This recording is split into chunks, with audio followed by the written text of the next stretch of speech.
Greetings, brothers and sisters. Another wonderful and exciting opportunity for all of us to learn together as we journey together following the footsteps of our Lord Jesus Christ. Hallelujah.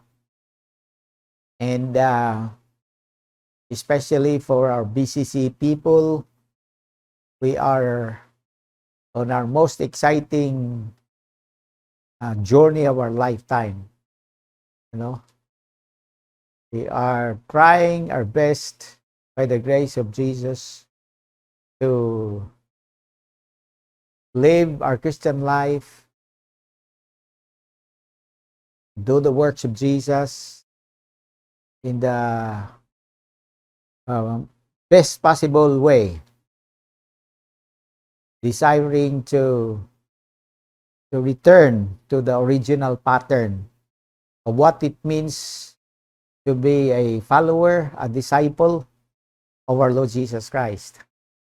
And so thank you for all of you who are still with us. Hallelujah. I congratulate you even right now for your courage, your boldness, your willingness to embark on this journey. Hallelujah. It would mean to condemn anyone whom the Lord has led to do other ways.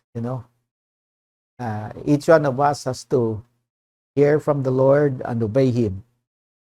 And for us, for me and my family, we believe we have heard from the Lord His distinct guidance and direction for us at this season.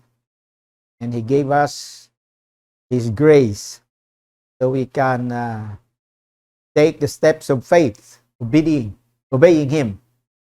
That's why we are here. Hallelujah. For the season of our journey, we've been talking last 3 or 4 Sundays about the Holy Spirit. We will continue to do so. There's still plenty of field to cover when it comes to the Holy Spirit. My invitation for all of you is that please listen carefully, take notes, especially the verses and the narratives in the scriptures that I will be sharing, and then review them. Hallelujah.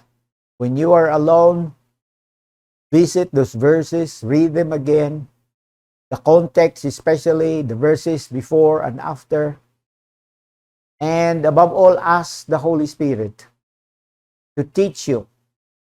Ask the Holy Spirit to guide you into the truth. Ask Him to reveal things to you that you have not understood before, because it's very, very, very possible that what you've got is only a semblance of Christianity, and that's not really the real thing. Many so-called Christians, they would say they are Christians. But when you measure them up, using the scriptures as the basis, whether their life and what they're doing is according to scriptures, especially the New Testament, most of them will be found out to be so far away from scriptures.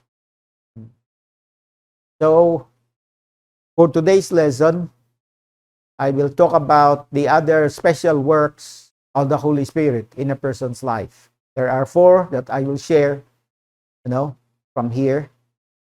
And again, the goal is to teach us, that these are the things that the Spirit wants to do with each believer. And then as every one of us understands these things and embrace these things, that we will start living our lives welcoming the Holy Spirit to do exactly what He wants to do in each one of us. Hallelujah. Amen. Because the objective of this lesson, this teaching, is not just to fill up our minds. with lessons, with truths, because what is truth if it's not being practiced? Huh? If you only accumulate information in your brain but you do not act on them, especially Bible information, it will do you no good. Puno ang imong ulo sa tanang kahibalo sa Biblia pero wa po nimo gibuhat, wa nimo gi-practice, wa nimo gikinabuhi, walay pulos kini kanimo. It's like food. It's like food. Puno ang refrigerator nimo og pagkaon, wa man pud nimo kauna, pasmo ka, gutom ka, mamatay ka sa gutom, mamayat ka. Food will only be useful when it's eaten. Same with medicine. Medicine will only be useful, beneficial when you take them. See? As long as it remains in the cabinet, that's you. No good. Okay? So please understand, these teachings are very important. Many of us have not learned these teachings before. We heard about the Holy Spirit. We believe in the Holy Spirit according to our confession.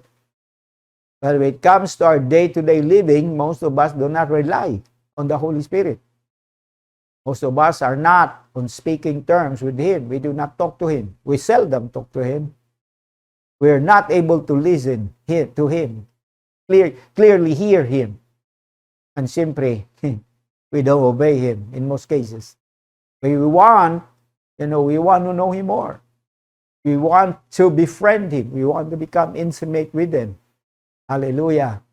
And above all, we want to be obedient to what He is saying to us. In Revelation, the message of the Holy Spirit to the churches in Asia, 7 churches, starts with Ephesus, ends with Laodicea. He who has an ear, let him hear what the Spirit says to the church or the churches. May dalunggan, papaminawa siya, papamatias siya, sa ginaingon sa Espiritu ngadto sa iglesia. Hallelujah. Remember, church in the New Testament is not building, it's people. It's not an organization, it's people. Hallelujah. People who have repented of their sins and put their faith in Jesus. People who have deliberately and intentionally made Jesus as their Savior and their Lord. Hallelujah. Personally, each one of them have talked to Jesus, asking Jesus to save them, asking Jesus to govern over them, Lord over them. Those are the people that the Spirit was talking to. And these are the same people that He wants to speak at this time. So while we are learning these lessons, ask the Holy Spirit to speak to you. Listen carefully. He will help you hear Him. He will help you discern and know Him. Sometimes you doubt if it's really Him that's talking to you. Sometimes you will ask, how will I know it is the Spirit that's talking to me and not just me talking to myself? How will I know if it's the Spirit and not a demon who is trying to waylay my life? You will know for sure, my dear brothers and sisters. Just continue walking with the Lord and you will find yourself knowing more and more of Him, knowing more and more His voice. Hallelujah. And you will have more and more experiences, exciting stories of what He is doing, what is done, and what He is doing in your life. So here are the 4 things that the Holy Spirit wants us to know more concerning Himself and what He wishes to do in our life. These words came from Jesus.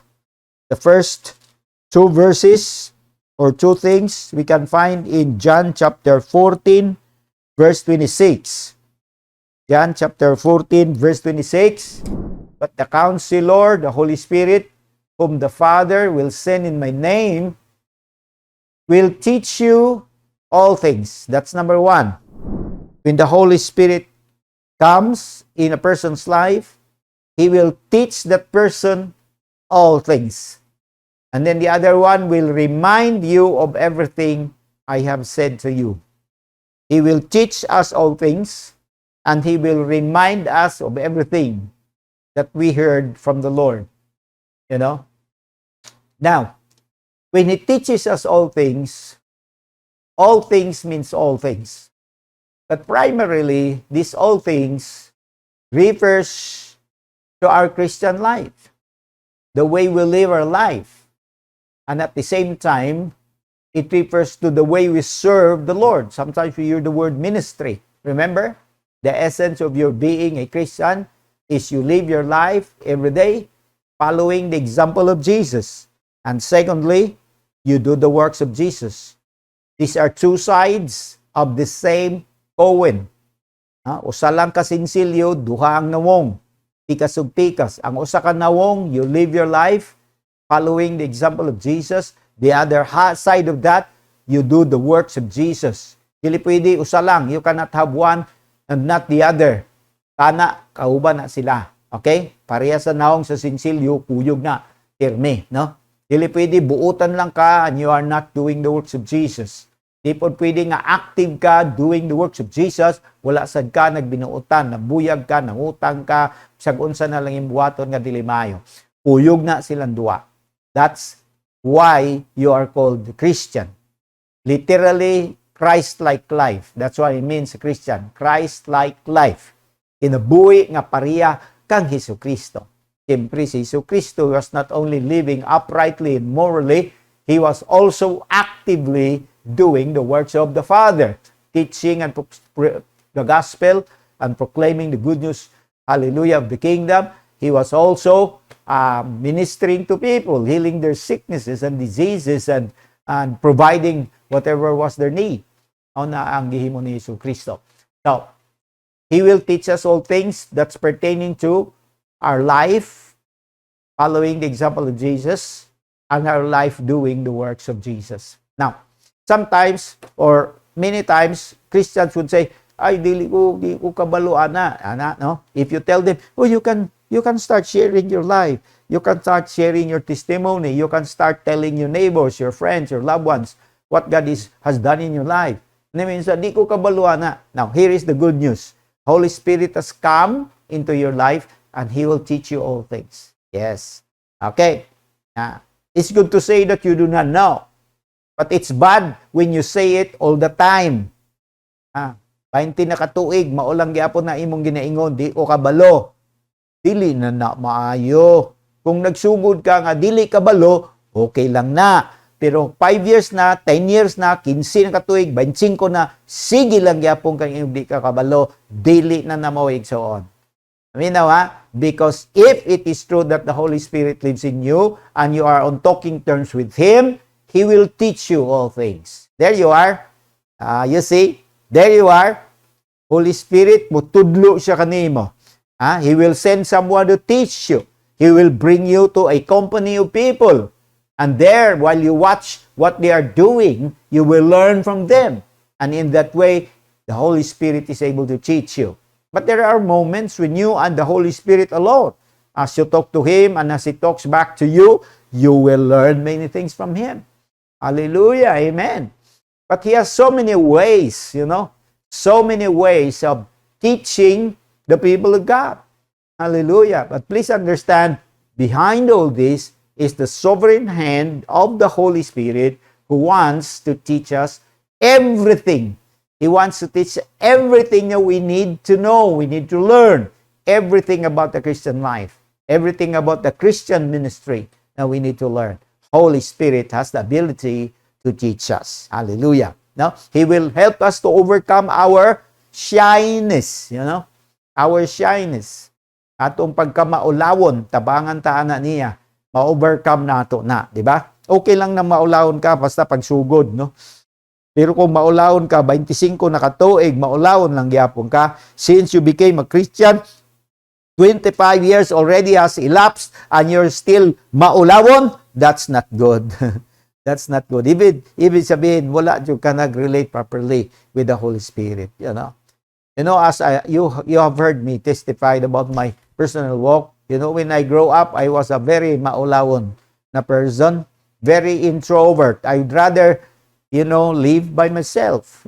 I just go to the farm by myself. I do not wish to talk with anyone. I have a hard time. I have difficult time relating with people. Maulawon kayo, so insecure. When I became a Christian, I discovered I need to improve because the Lord has put His call on my life as His minister. I will be serving people. I will be talking to people. So how will it be possible if I will not grow? How can I fulfill the call of the Lord in my life? So I started crying out to God, praying, asking for His help, asking for His divine intervention. I asked Him to build my life. I read scriptures. I read many other books. Little by little, my personality improved. I'm not perfect, but I've been growing by the grace of Jesus Christ and through the work of the Holy Spirit, because He will teach us. He will teach us all things. Hallelujah.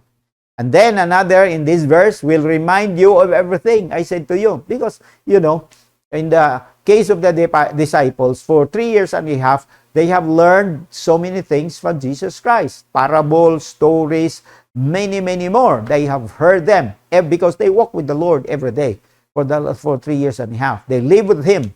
Jesus lived among them. They go together to places. They cross the Sea of Galilee. They cross the Jordan River. They would go up in the mountains. They would visit far-flung areas. They would come down the mountains, cross fields. They would get into houses. There's so many opportunities to live together. If you live with someone for 3 years and a half, you will hear many things from that person. You will learn many things from that person. But one thing is sure, you will not remember everything. That's for sure. And that is exactly true with the disciples when it comes to their association with Jesus. They have learned so much from Jesus. They have observed so much from Him. Hallelujah. But they will not be able to remember everything. That's why Jesus said, when the Spirit, who is called the Comforter, or the Counselor, or the Helper, or the Advocate, when He comes, He will remind you of everything. Can you say the word everything? Yes. He will remind you of everything I said to you. Amen. So Jesus assured the disciples that they will remember everything they learned from Jesus just when they needed them. That's the point. You do not need to remember everything all the time. All you need is remember the things that you need at a particular time. So you have to rely in the help of the Holy Spirit, who will exactly do that. When you need it, He will remind you about it. Hallelujah. Amen? Amen? Now, amazing kayo kadang sa Bible ba? No? Just when we start talking, the Lord will remind us about verses, about scriptures, about stories of the Bible while we're talking. You see? That's how the Holy Spirit helps us in reminding everything. You do not need to remember everything. All you need to do is remember the things you need at a particular moment. And that is the special work of the Holy Spirit in your life. Like, for example, when you start witnessing to a friend and you will talk about verses of Scripture, you forgot about them, but the Holy Spirit will quicken them in your mind just at that particular time. Hallelujah. So you can rely on this gracious work of the Holy Spirit. Two other things. Let's go to John chapter 16. John chapter 16 and verse 13. It says here, but when He, the Spirit of truth, comes, He will guide you into all truth. That's the third one. He will guide us into all truth. First, He will teach us all things. Second, He will remind us everything that Jesus has already told us about. Of course, in Scripture, it's easy because it's written. Now He will guide us into all truth. He is the Spirit of truth. He is the only one that can guide us into all the truth because He is the Spirit of truth. Now, one concern that some other people has asked me about, pertaining to the move that we have taken, wherein we're doing our best to do away with everything that has nothing to do with Christianity, like using buildings, it has nothing to do with Christianity. I'm not saying we cannot use buildings anymore. We use buildings if we want to. We use buildings when there is a need to really use a building. But it is not a requirement to become a Christian. That's the point. And when we started this journey of returning to the original pattern, model of Christianity, as we can see from the life of Jesus and from the apostles, wherein we de-emphasize the use of buildings, we de-emphasize even the use of, like for example, me, my usefulness over the lives of people, especially if you are already an old Christian, I mean, you do not need me anymore as your pastor. You are already old. You must have grown already to a certain point in your life wherein you can manage yourself through the Holy Spirit, of course, because it's the Holy Spirit who has been given to you, and He will live with you and in you forever. And one of His special work is He will guide you into all the truth. So when people would ask me, hindi ba nakakatakot yan? Hindi mo na sila nakikita? Paano kung mahulog yan doon sa kamay ng mga kulto? O sa ganito, o sa ganyan? You see? Now, here is the guarantee. Here is the guarantee to that question. The Holy Spirit will guide each believer into all truth.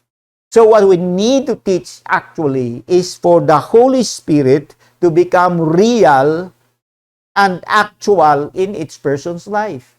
We have to teach them to talk properly to the Spirit, to relate properly to Him. We have to teach them how to listen to the voice, gentle voice of the Holy Spirit, and we have to teach them how to obey the Holy Spirit so that their relationship with the Holy Spirit becomes actual, becomes personal.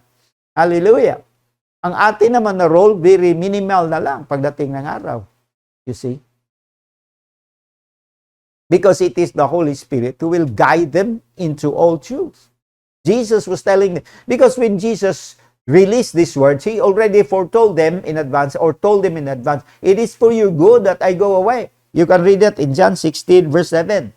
But I tell you the truth, it is for your good that I am going away. You see? Unless I go away, the counselor will not come to you. But if I go, I will send him to you. And when he comes to you, he will guide you into all the truth. You see? Amazing. But also very deep and profound. That's why when Jesus left them, Jesus was with the disciples for only 3 years and a half. After that, He left them. He has not yet returned until today, my dear brothers and sisters. You see? Pero kampante kaayo si Jesus, nga dili sila maunsa.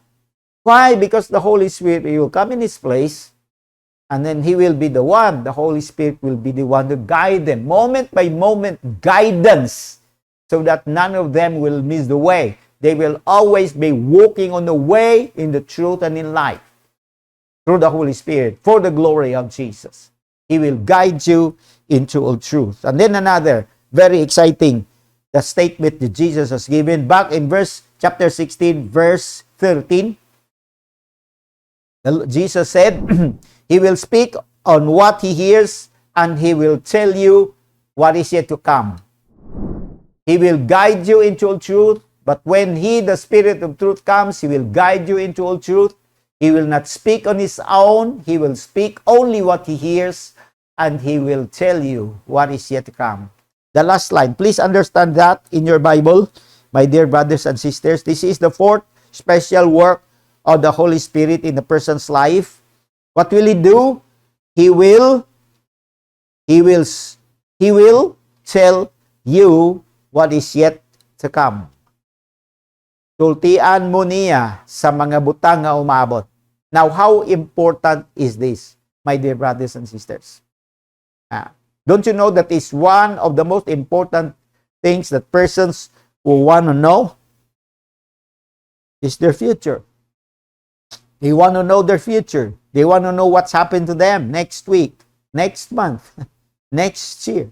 They want to know what would become of their life, what would become of their business, what would become of their children, what would become of their ministry. How we wish we know in advance. Here, through the work of the Holy Spirit, there will be moments in your life and in my life that He will tell you what is yet to come. Hallelujah. Amen. There will be moments in your life, I repeat this, in which the Holy Spirit will tell you what is yet to come. What is yet to come about your life? Do you want to know what's to come about your life? What is to come about your ministry or your serving the Lord? What is to come about the world around you? Do you want to know what is to come? Would it bless you? Does it matter to you? Or you don't care about? Mutana ko ba, unsa ka no kung kita tanang mga Kristiyano na hibalo pa nga dunay COVID nga mahitabo, no? To the specific point of it. Pagkanindo tunta, di ba? Advantage man kaayo kung kahibalo kag what is to come, di ba? What are some of the advantages when you know what's to come? For one thing, you will not be surprised when it comes. Di ba? You will not panic. Labi na if there are disasters, when you talk about disasters that's coming, inya nahibaw na kadaan in advance, no? Dili ka ma-surprised. Dili po ka magpanic. Instead, you can prepare. You will prepare. You will be ready. You will brace yourself. Diba? Makapangandam ka pag ayaw kay, hibaw magkagun sa umabot. Diba? Kung negative ang umabot, makapangandam ka, makapangusog ka, makatukod ka, sikad ka. Kung positive, lipay kayo ka, kay hibaw na kadaan in advance. Diba? That is why ng mga horoscopes, no? Mga fortune telling, so many people, they go to fortune tellers. There are several kinds of fortune tellers all around. Tarot cards, palm reading, horoscope, of course. There's many more. Diba? And these things never been out of business. They're always flourishing. Wherever you go in the world, you go to the United States, of course, in the backwoods of Africa, they're flourishing. In the advanced modern cities of, like, let's say, England, London, they're everywhere. Because people are just so curious about what's to come unto them. Here, Jesus told his disciples, when the Spirit of God comes, he will tell you. He is the Spirit of truth. He will tell you what is yet to come. Hallelujah. There is your guarantee. The guarantee of your life is because the Spirit of God will tell you what is to come. Hallelujah. If that is not enough for you, I do not know what will satisfy you.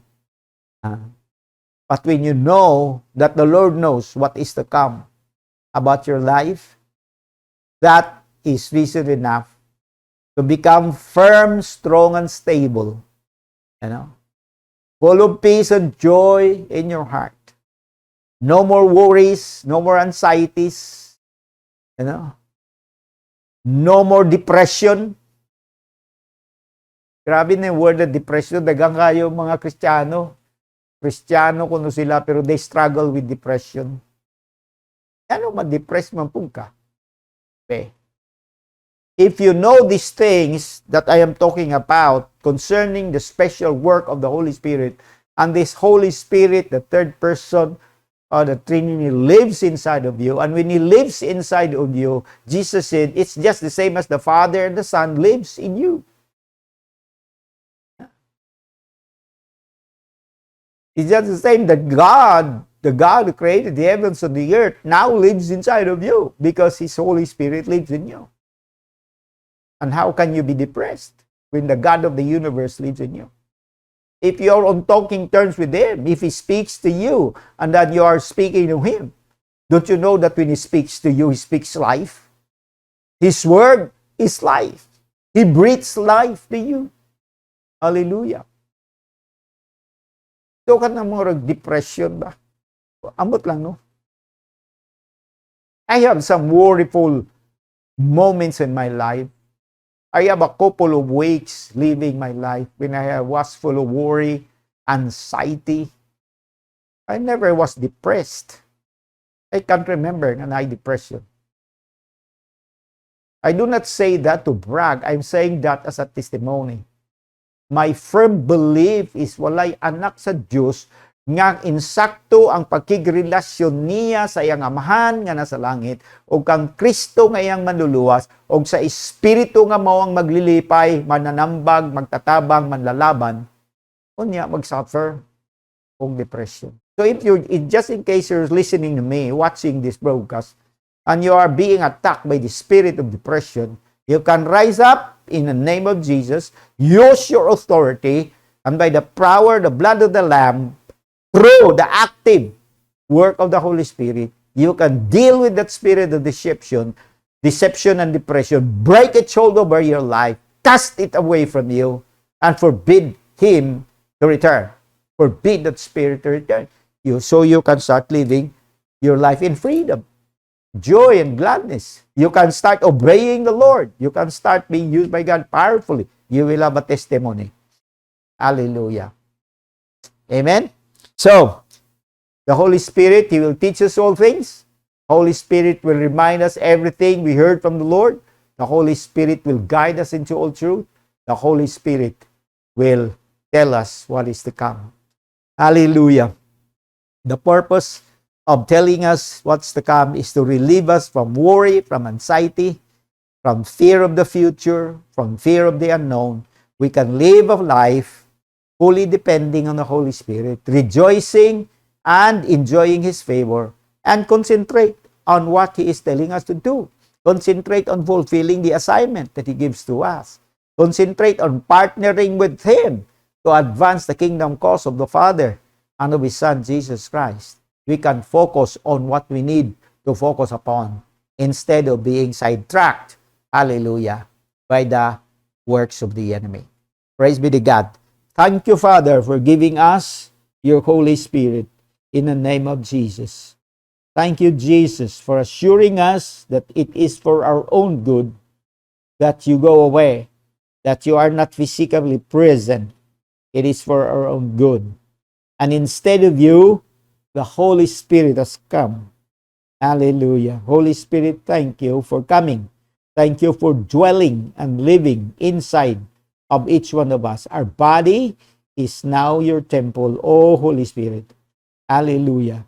You are now residing inside of us, and you be in us forever. Hallelujah. So we desire to grow more in our knowledge of who you are, Holy Spirit, and we desire to become more intimate with you. We also desire to be used by you even more, powerfully, graciously, miraculously, for the glory of Jesus. Because your main chief assignment is to glorify the name of Jesus. That's why you will take what belongs to the Father, distribute them to us, so that from us to the world will be able to partake. Hallelujah.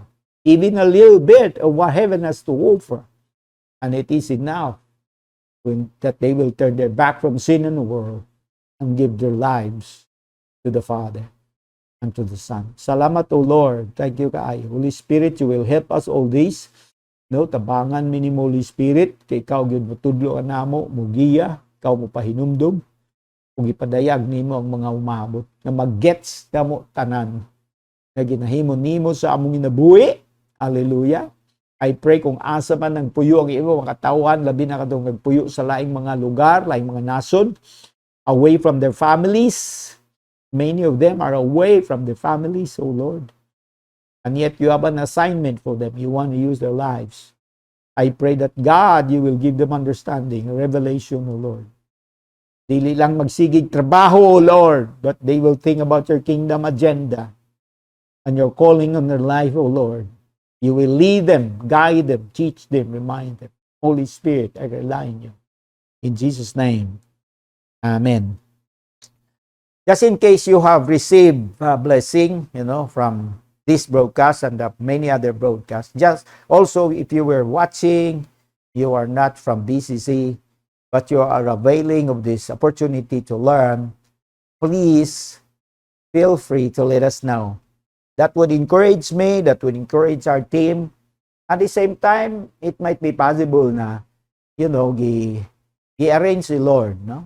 Nga makakat-on sad mo sa mga ginabuhat namo sa pagkakaroon.